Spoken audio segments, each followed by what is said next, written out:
왕후 와스디가 폐위되다라는 말씀으로 하나님 말씀을 전해드리겠습니다. 오늘 여러분 우리가 느헤미야를 마치고 이제 에스더로 넘어오게 되는데요. 이 에스더는 하나님이라는 단어가 또 주라는 단어가 하나도 나와 있지 않지만 하나님이 면면이 그들의 유대인의 즉 다시 말하면 메대와 바사의 포로국으로 있는 이 유대인들의 역사 속에 어떻게 역사하셨는가를 우리는 말하지 않아도 그리고 또한 귀에 들리지 않아도 보여지는 그런 역사 속에서 하나님이 역사하셨음을 알 수가 있습니다. 하나님은 우리에게 이 세계의 모든 역사를 이끌어가실 때 하나님의 경륜과 계획을 그는 말씀으로 다시 말하면 일일이 하나하나 음성으로 말하지 않으시고 이미 기록된 말씀을 가지고 토대로 역사하십니다.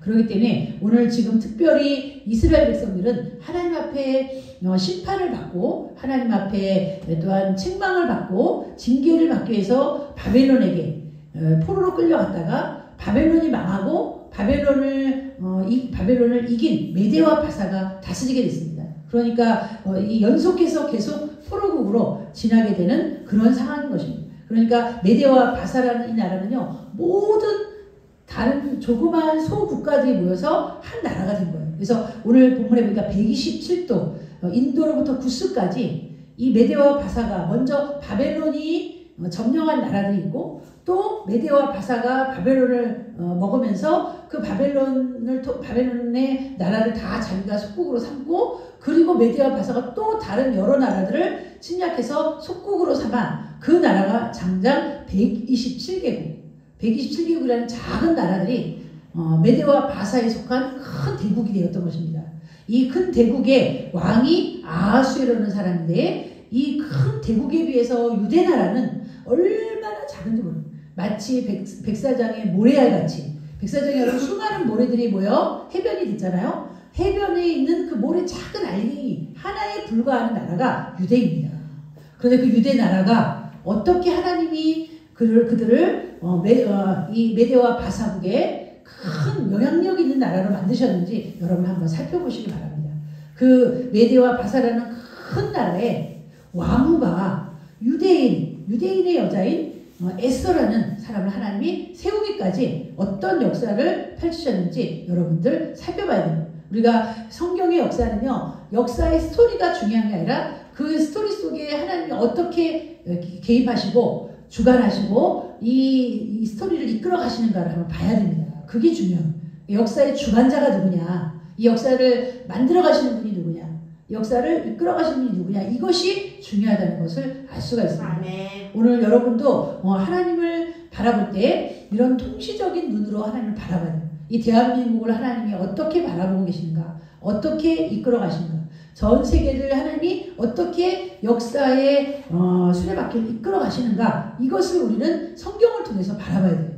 하나님이 이 성경의 그 모든 것들을 다 가르쳐 주셨거든요. 그래서 오늘 이 에스더로 말하자면 주전 5세기 말려 바사, 그러니까 여러분 페르시아죠. 지금 이란입니다. 페르시아의 수산궁을 배경으로 한 문서는 에스더라는 한 유대인 소녀가 어떻게 해서 바사 제국의 왕후가 되었고 또 어떻게 해서 자기 민족을 파멸로부터 구출해내는지를 보여주는 놀라운 구원의 이야기다라고 말하고 있어요. 구원의 이야기.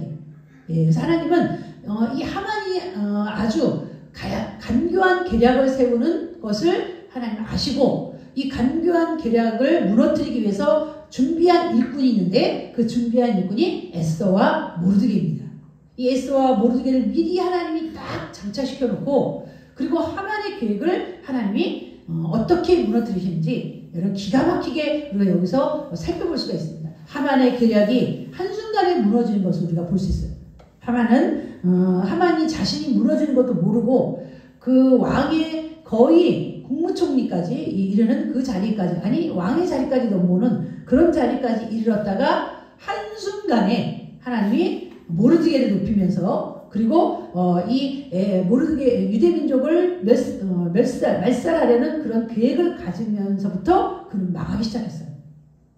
이것이 여러분 하나님이 전 세계를 통시적으로 보는 하나님의 눈임을 우리가 알 수 있습니다. 특별히 하나님은 누구에게 더 그 큰 눈으로 지켜보시느냐? 유대민족. 아까도 말씀드렸지만 유대민족은요, 해변에 있는 모든 모래 알갱이 중에 한 알갱이에요. 근데 하나님은 그 한 알갱이에 주목하셨고, 한 알갱이에 많은 집중을 하셨고, 거기에 큰 관심을 가지셨어요. 여러분들도 수십억 명 중에 여러분 한 사람은 한 알갱이에 불과해요. 근데 그 한 알갱이에 하나님은 집중하시고, 또 관심을 가지시고, 살피시고, 인도하시고, 여러분 한 사람 한 사람에게 하나님 이렇게 생각하시는, 여러분 안 그럴 것 같죠? 지금 유대민족을 보세요. 그 많은 120개 나라 중에 그 이름도 없는, 유대나라라고 하면 알지도 못해요.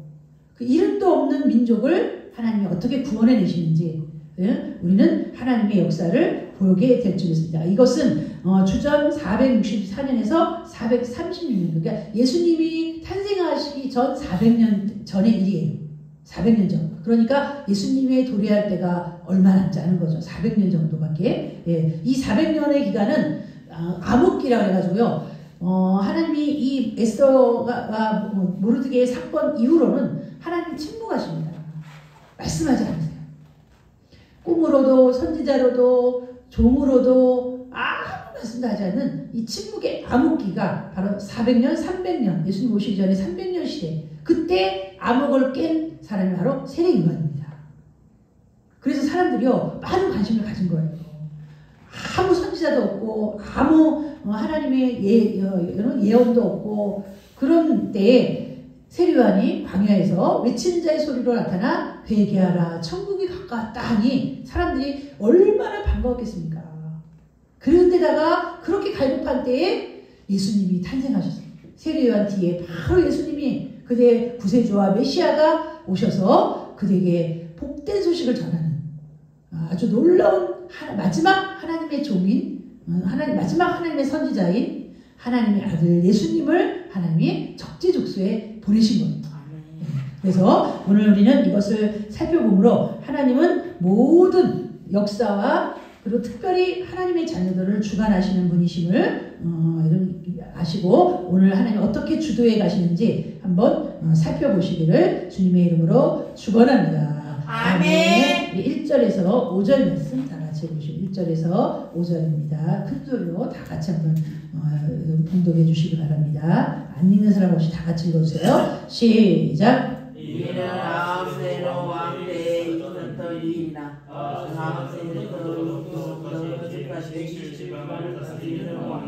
당시에 아합세로 왕이 이스라엘에서 죽이었고 왕의 제사장의 모든 지방과 신하를 전체를 누리니 바사사의 영향과 각처가 영적으로 지방들을 다 함께 하니라. 왕의 나라는 80일 동안에 그의 영광을 나라는 왕과 위엄의 역경을 나타내라. 이날에 시대의 왕이 또 수상에 그 있는 시종을 말씀을 위하여 왕국의 질투하는 사실을 베풀 때. 아멘. 예, 오늘 이 나라는 페르시아는요 바벨론 다음으로 세계 최강입니다. 지금의 우리가 미국 지금 미국을 따라오는 여러 나라들이 있지만 그래도 세계 최강은 미국인데요. 여러분 이 미국과 같이 어마어마한 그런 세계의 최고의 나라를 다스리고 있는 나라가 바로 이 페르시아 메데 바사국입니다.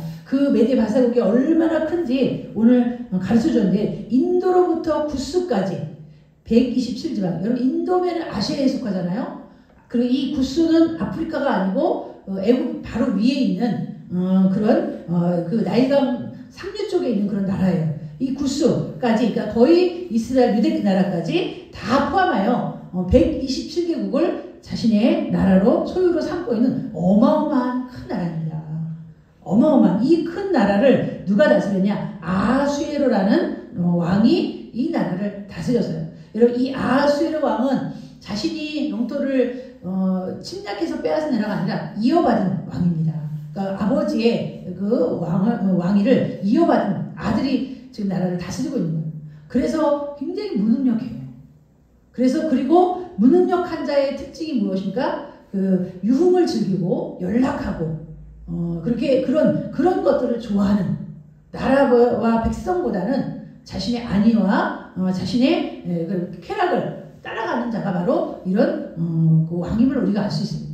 자신이 세운 나라가 아닌 이어받은 그런 왕이기 때문에 이 아하수에로 왕이 이와 같이 즉위하였고, 그리고 그가 왕위에 있은 지 3년, 우리 3절에 보니까 그가 왕위에 있은 지 3년에, 그러니까 3년밖에 안 되는 왕. 여러분 127개국이라는 나라를 다스리려면 최소한 그래도 이 나라를 두루 살펴보고 알아보고 하는데 얼마나 오래 걸리겠습니까? 3년 정도 됐는데 벌써 이미 그는요 이 나라를 다 아는 것처럼 그리고 그 나라를 잘 다스리는 그런 왕의 모습이 아닌 유흥을 즐기는 그런 왕의 모습으로 나타나고 있어요. 그 3절에 그의 모든 지방관 신하들을 위해 잔치를 베푸니 바사와 메대와의 장수와 각 지방의 귀족과 지방관들이 다 왕 앞에 있는지라. 여러분 이들에게 이런 잔치를 베푼 이유는 여러분 이들이 왕의 충성된 신하로 만들기 위한 거예요.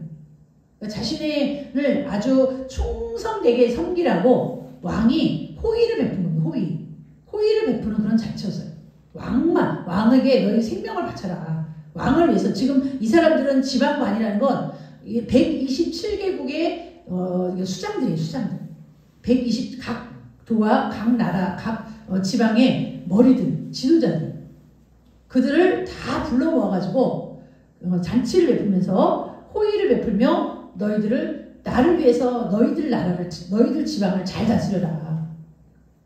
내가 여러분 이 큰 나라를 어떻게 왕이 혼자 다스립니까? 그래서 우리나라와 같이 지방자치제, 각 지방에 각 여러분 그 시장이 있고, 그리고 그 도지사가 있고, 뭐 이렇게 각기 그 나라의 지방의 수장들을 불러 모아다가 잔치를 베풉니다. 잔치를 베풀어서 오늘 보면 메대와 바사의 장수, 지방의 귀족, 지방관들이 다 왕 앞에 있는지라. 여러분 이 왕이 이들을 위해서 잔치를 베푸는 기간을 한번 보세요. 우리 4절 보세요. 왕이 여러 날뿐 180일 동안에 그의 영화로운 나라의 부함과 위엄의 혁혁함을 나타내니라. 180일이면요 거의 6개월 정도, 5, 6개월 동안 잔치를 벌였대요.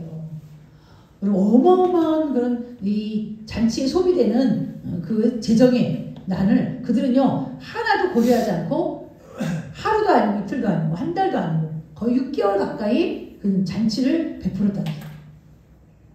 얼마나 여러분 이 잔치를 베푸는데 많은 그런 경제적인 손실이 있었겠습니까? 그렇게 6개월 동안 잔치를 베푼 이유가 뭐냐? 4절에 보면 그 자신의 나라의 영화로운 부함, 위엄, 그리고 혁혁함, 그런 그 나라의 권세를 자랑하고 드러내기 위해서. 그러니까 너희들은 이 나라의 지방관이 된 것을 자랑스럽게 여겨라. 그리고 이 나라의 지방관을 다스리는 왕을 잘 섬겨라. 뭐 이런 것, 그런 위주로 이 잔치를 베푼 것입니다. 그래서 이렇게 5절에 보니까요, 이것이 전부가 아니라 이날이 지남에 왕이 또 도성 수산에 있는 귀천간의 백성을 위하여 왕궁 후원돼서 7일 동안 잔치를 베풀세. 180일 동안 잔치를 벌여놓고 이것이 끝나니까 또 7일을 잔치를 벌여요. 네, 여러분 얼마나 참 유흥을 즐기는 그런 왕이었다는 것을 알 수가 있습니다. 오늘 이렇게 이 잔치를 베푸는데 바로 이 잔치 때에 하나님께서 역사하셨어요. 이 잔치, 이 7일 동안 벌어진 180일 동안만의 잔치만 벌였더라면 이런 일이 없을 텐데 7일 동안 다시 또 잔치를 벌이는 그때에 왕이요 그만 실수하고 말았어요. 그 실수는 어떤 실수냐면 우리가 우리 6절에서 우리 5절까지 6절에서 우리 8절까지 다 같이 보시기 바랍니다. 6절에서 8절입니다. 시작. 백세, 독세, 중세, 이장을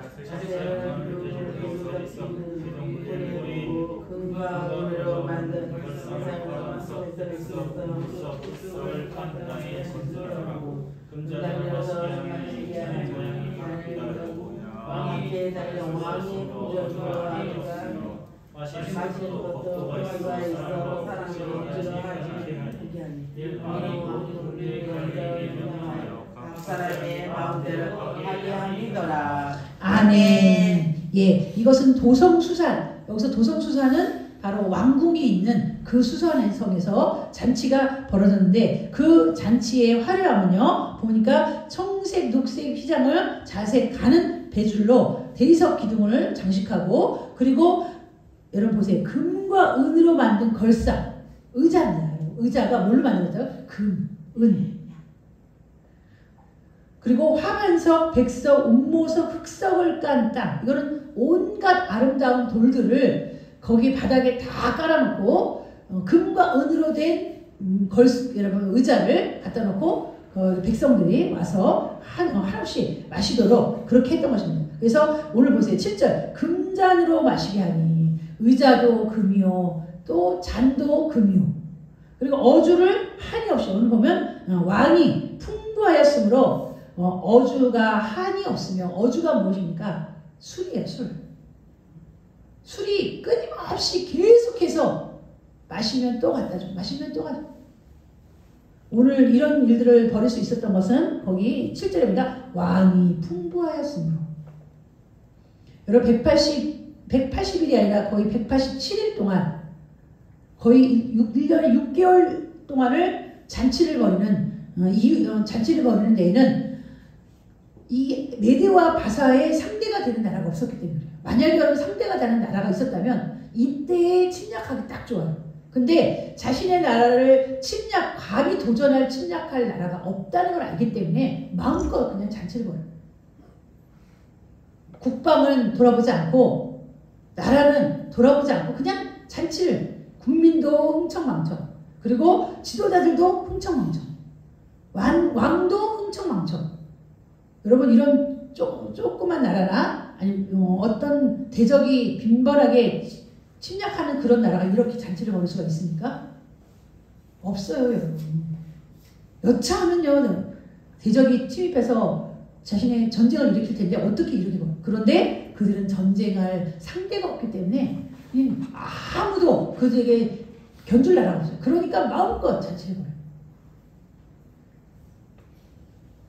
여러분 이것은 하나님께서 지금 이들의 이런 풍요로움을 하나님께서 지켜보고 계십니다. 지켜보고 계시면서 메대와 바사의 심판도 하나님이 다 달아보셔요. 우리가 벨사살 왕을 아시죠? 벨사살 왕도 이 아하수에로 왕 마지막 이 벨사살 왕이 마지막 왕이거든요. 벨사살 왕도 이런 잔치를 벌다가 하나님의 손이 나타나서 벽에 메네메네 되게 우바르신 해가지고 내가 재어보고 또 달아보았더니 너에게 모자람이 보였다. 이 벨사살 왕이 그 하나님의 손을 보고 깜짝 놀래가지고 왜 하나님이 이 손을 나타나게 해서 그들 심판을 선언한지 아세요? 하나님께서 고레스 왕이 이 예루살렘에서 가져온 하나님의 성전에 금기명, 은기명들을 가져와서 숫자로 썼어요. 그래서 여러분 벨사살 왕은 그날 밤에 당장 죽음을 당하고 메대와 바사는 각기 여러 나라로 분리된 이런 여러분 잔치를 벌이는 이런 왕들은요 오래가지 못해요. 여러분 여기서 우리가 교훈받아야 될 건 우리가 지금 잘 먹고 잘 산다고 흥청망청 쓰고 흥청망청 살면 반드시 뭐가 찾아오냐? 우리를 대적하는 마귀가 여러분 반드시 우리를 향해서 공격을 취한다는 거예요. 여러분 잊지 마세요. 우리 예수님은요 진리의 허리띠를 띠고 손에 여러분 그 지팡이를 들고 그리고 하나님 앞에 우리가 깨어있기를 간절히 원하셨어요. 오늘 8절에 마시는 것도 법도가 있어 사람으로 억지로 하지 않게 하니 이것은 자유롭게 마셔라. 너희들이 마음대로 이는 왕이 모든 국내 관리에게 명령하여 각 사람이 마음대로 하게 함이더라. 이 아하수에로 왕은요 자신의 그런 그 쾌락을 백성들에게도 지금 전하고 있는 거예요. 백성들도 마시고 취해라. 백성들은 지금 일터에 나가서 일해야 되고 가정을 돌봐야 되는데 이런 유흥에 젖어가지고 이런데 한번 맞들이면요 다시 원래대로 가서 그 일상을 보낼 수가 없는 거예요. 우리 9절에서 12절 말씀 다 같이 보시기 바랍니다. 9절에 12절입니다. 시작.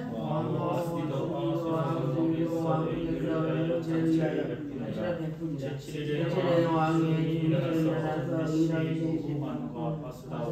하루바라가 북다와 너와 세 달과 사르가스 이스라엘을 명령하여 왕과 아들을 청하여 왕의 발을 정리하고 왕으로 나오게 하여 아름다움을 이스라엘 백성과 지나가게 회개하니 이는 왕의 용과 보기에 좋으리라. 그러나 왕의 영시가 지나는 왕명을 따르기를 싫어하니 왕이 진노하여 마음속이 불붙는 듯 하여라. 아멘. 예, 이 아하수에로 왕의 실수는 바로 마지막 날에 일어났어요. 그것이 오늘 우리 10절 보세요. 제7일에 이 잔치를 며칠까지 보낸다고요? 7일만 보낸다는데 마지막 날 이 아하수에로 왕은요 자신의 아내인 왕후를 백성들에게 보여주고 싶었어요. 그러니까 왕후의 귀품과 아름다움과 그리고 또 이 아하수에로 왕에 걸맞는 그런 기품이 있는 왕후를 보여주려고 한 게 아니에요. 왕의 생각을 보세요. 그의 아름다움, 그저 그냥 멋지게 자기를 더 영화롭게 하기 위해서 이 마치 왕후를요 그렇게 장신구처럼 그렇게 사용하려고 했던 거예요. 원래 여러분 처음에 이 잔치를 벌일 때 아하수에로와 왕과 함께 나와야 되는 거예요.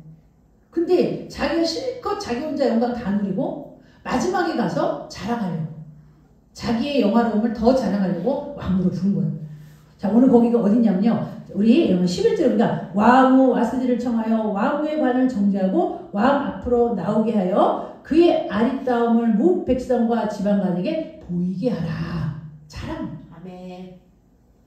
마치 자기가 가지고 오는 보석, 최고의 보석, 아름다운 보석을 막 자랑하는 것처럼 왕후를 그렇게 백성들 앞에서 자랑거리로. 원래 진짜 왕후를 왕으로 여긴다면요 처음부터 같이 나눴어야 했어요. 자신과 나란히 서서 우리 왕후 함께 이 잔치를 백성들에게 돌린다 이렇게 해야 되는데 마지막에 가서 자랑거리로. 이것이 아하수에로 왕의 실패가 됐고 하나님은 이 기회를 놓치지 않으셨죠.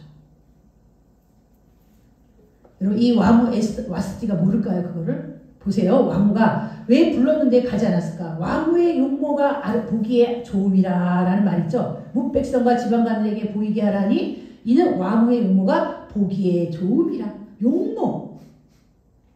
그럼 왕후는 왕후지 무슨 여러분 용모입니까? 물론 용모도 아름다워야 하겠지만 자신의 어떻게 보면 자신의 국모잖아요.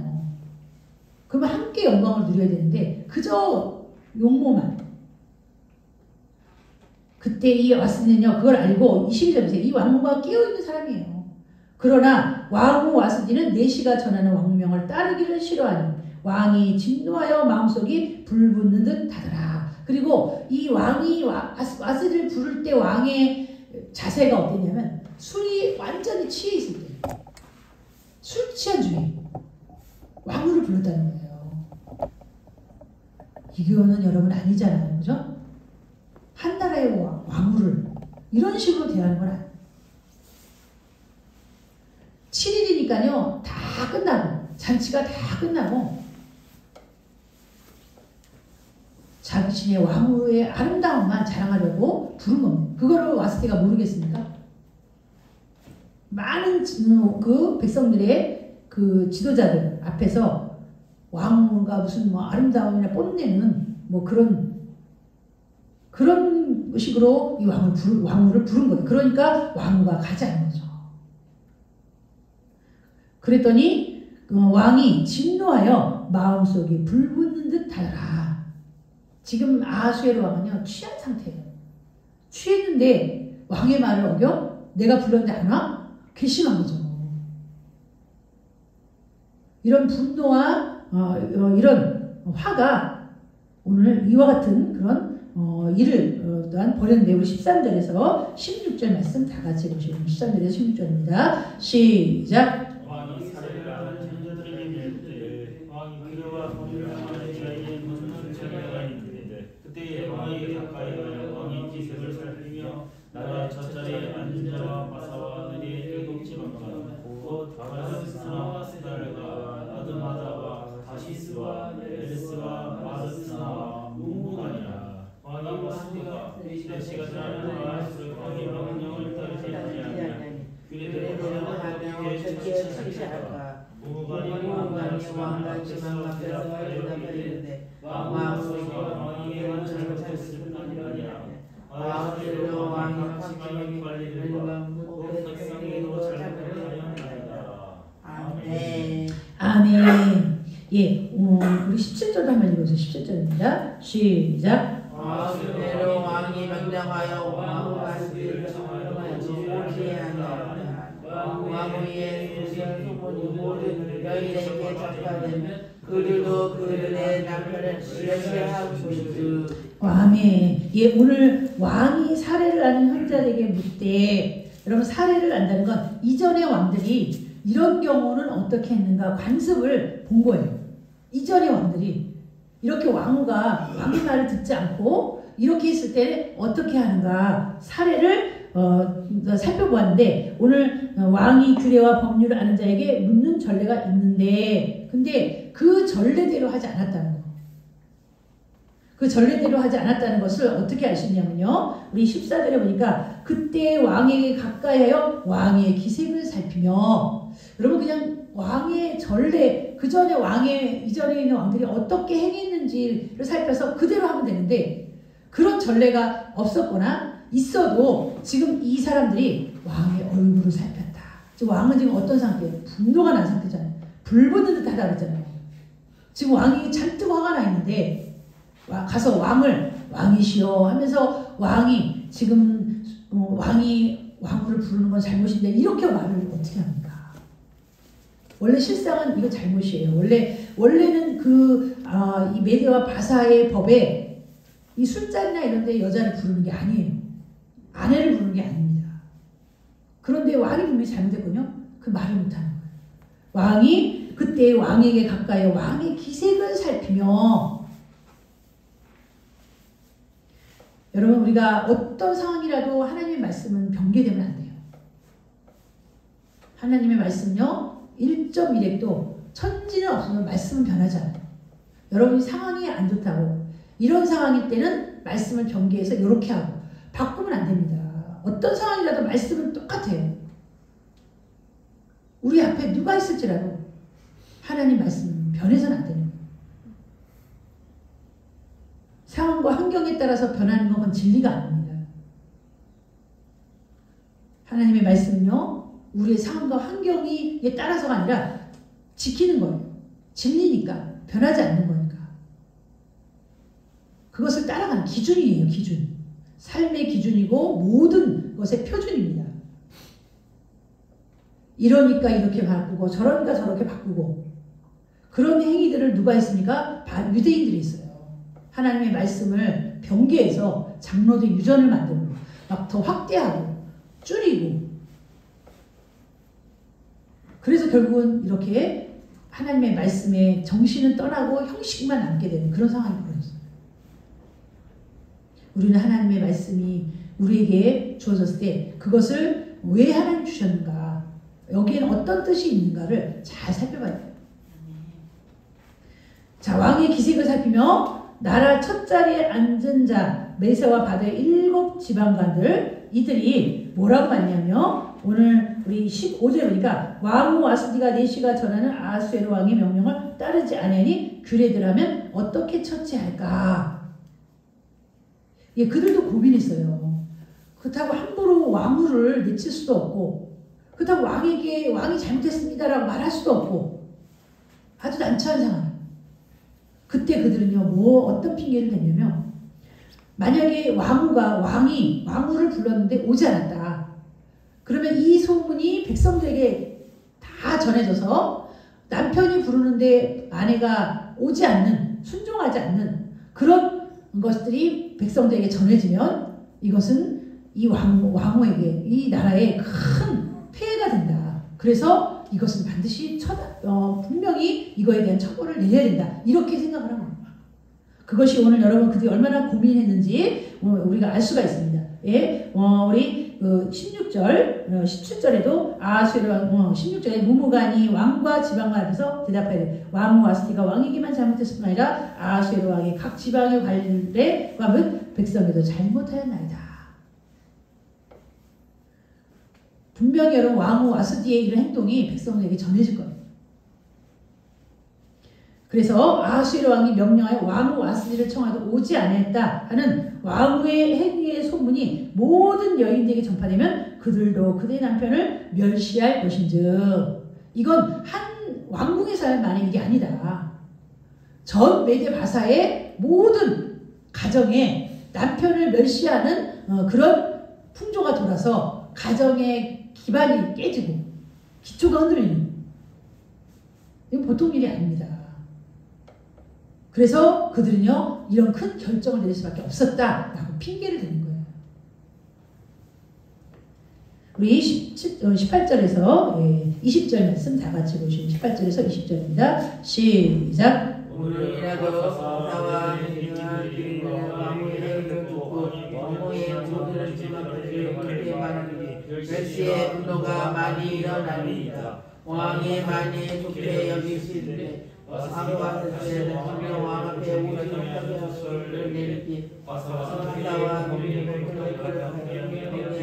하고 그 왕에서 자유롭고자 사람에게 주소서. 왕에게 왕을 정기를 정기죄에서 모든 일을 그들의 정죄에 인정하리라 하리라. 아멘. 오늘 이런 현상들은요, 그들의 추측일 뿐이지 실제로 이렇게 벌어졌다는 게 아닙니다. 그럴 수도 있다. 이런 데는 그럴 수도 있다라는 추측으로 인해서 왕후를 폐위시키는 조서를 왕에게 쓰려고 했다. 여러분, 왕이 와스디가 다시는 왕 앞에 오지 못하게 하는 조서를 내리되, 이것은 와스디나 여러분 이 아수에로 관계가 또는 왕후나 왕의 관계가 아니고 부부간의 그런 관계인데요. 이 부부간의 관계를 신하들이 나서가지고 갈라지게 하는, 이게 여러분 있을 수 있습니까? 또 왕은요, 왕의 명령을 듣지 않았다고 하는 그 하나 때문에 자신의 왕후를 이렇게 폐위시킨다는 것은 왕후로 여기지 않는 거예요. 왕후까지도 나는 내 손으로 칠 수 있다. 자신이 누구라고? 메데 바사의 왕이 최고의 왕, 권력가, 부인도 마음대로 바꿀 수 있는 그런 권력가다라는 것을 내세우는 거, 잘하는 사람과 내세우는 거가 똑같은 거예요. 이것은요, 참으로 메데와 바사 나라의 참 부끄러운 일입니다. 하나님은 이때를 놓치지 않으셨어요. 이때에 하나님은요, 하나님의 예비하신 딸을 거기에 심어놓으시기로 하는 작정하셨죠. 우리 20절에서 21절, 22절 다 같이 보시죠. 20절에서 22절입니다. 시작. 왕의 소사와 이 광정하게 발표되는 실천을 강로하고 모든 인들의 남편을 사랑하니라. 왕과 주인을 그만이 오게 왕이 모든 말대로 행하여 각 지방의 각 결정의 분자와 오늘 모든 지방의 조사를 내려 이르기를 남편이 자기의 헌신을 주관하게 하고 자기의 민족의 언어를 말하게 하였더라. 아멘. 예, 오늘 왕과 지방관들이 왕에게 이와 같이 말하니 그 왕이 이것을 옳게 여겼더라. 아직 벌어지지 않은 일을 벌어진 것처럼 여기면서 미리요 조서를 쓰는 거예요. 모든 아내들은 남편의 자기 집을 주관하게 하고 자기가 자기 민족의 언어를 하여 그 나라에, 다시 말하면 남편이 유대인이고요. 남편이 유대이고 그 아내가 메데 바사 여인이에요. 그러면 유대인의 말을 하게 하는 거예요. 남편의 언어를 따라가라는 거예요. 철저하게 가부장적인 그런 가정을 만들라는 그런 조서입니다. 이것은 참으로 그들의 모든 행사가 모두 왕 중심, 인간 중심 그런 여러분 그 사회를 우리는 볼 수가 있어요. 이렇게 해서 오늘 그들이 이와 같이 하나님 나라의 하나님의 일들을 또한 하나님께서 일을 하시는 그런 것들로 흘러가는데요. 아무튼 하나님은 이런 때에 하나님의 딸인 그 에스더를 심어놓는 과정을 우리가 여기까지 살펴봤어요. 자, 이 빈자리 왕 와스디의 이 빈자리를 하나님이 원하시는 에스더 준비해놓은 이 에스더를 하나님 어떻게 심으시는지 우리가 다음 주에 한번 살펴보려고 합니다. 오늘 하나님께서 이와 같이 당신의 백성, 당신의 나라, 당신의 딸을 어떻게 높이 세우시는지 우리가 다음 주에 살펴보시면서 이 모든 배경과 환경을 하나님 놓치지 않고 이 모든 일들 가운데 하나님 주관하시고 역사하시는 하나님을 여러분 보시기를 주님의 이름으로 축원합니다. 아멘. 기도하겠습니다. 하나님 아버지 감사합니다. 우리에게 있어서 일어나는 모든 환경과 상황은 하나도 버릴 것이 없고 하나님의 역사와 뜻을 위하여 나아가는 과정과 또한 그 기림을 우리가 알고 모든 것에 감사하며 그 하나님이 이루어 가시는 일에 순종하며 따라가는 저희를 다 되게 도와주시옵소서. 왜 나에게 이런 일이 일어났는가 원망하지 말고 그런 일들을 하나님께서 이루셨고 허락하셨음을 믿고 잘 받아들이면서 순종하면서 따라가는 지혜로운 성도들 다 되도록 도와주시옵소서. 예수님의 이름으로 기도하옵나이다. 아멘.